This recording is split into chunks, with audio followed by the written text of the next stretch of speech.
早晏8点外，高架搁再发生重大交通事故，一台轿车伫咧台北国道高架提顶出口，家己弄过这分隔岛，规个甲这护栏弄过去，规台车就栽落去基隆河。今中昼12点外，有吊车去甲车吊起来，发现讲有一个查甫人吊伫咧驾驶座内面已经死亡，经过家属确认是一个32岁生出来查甫人。 工作人员有人坐抢人船，伫河边四界找，另外有人穿冲水衫落水落去找，两边斗阵找，安尼找几啊点钟了后，终于找到落水的车路。这台落去水内底乌色轿车，和大型吊车吊去国道高架桥顶面，沿过轿车拢密密麻麻。头前司机的椅仔位有一个查甫人坐伫遐，已经明显死亡了。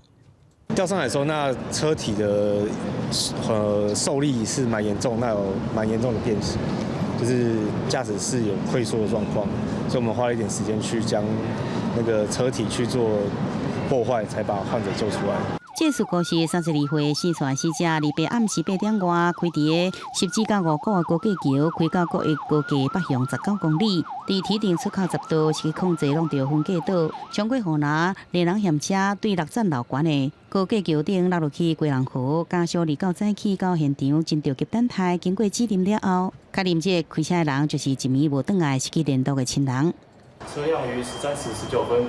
吊挂上国道主线，车内有一名男子明显死亡于驾驶座，经家属现场指认为32岁蔡姓男子，详细的肇事原因有待警方进一步厘清。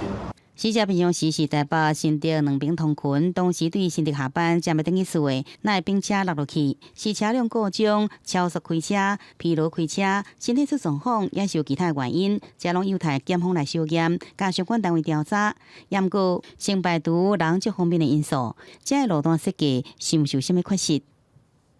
或许有更多资料部分那配合相关的调查单位再研议进一步的强化措施。 虽然高公局讲初步认定相关的指引甲照明灯光这方面拢按照标准来设置，只是来配合相关单位调查，来研议是毋是有什么所在会使做更加好的改善。记者综合报道。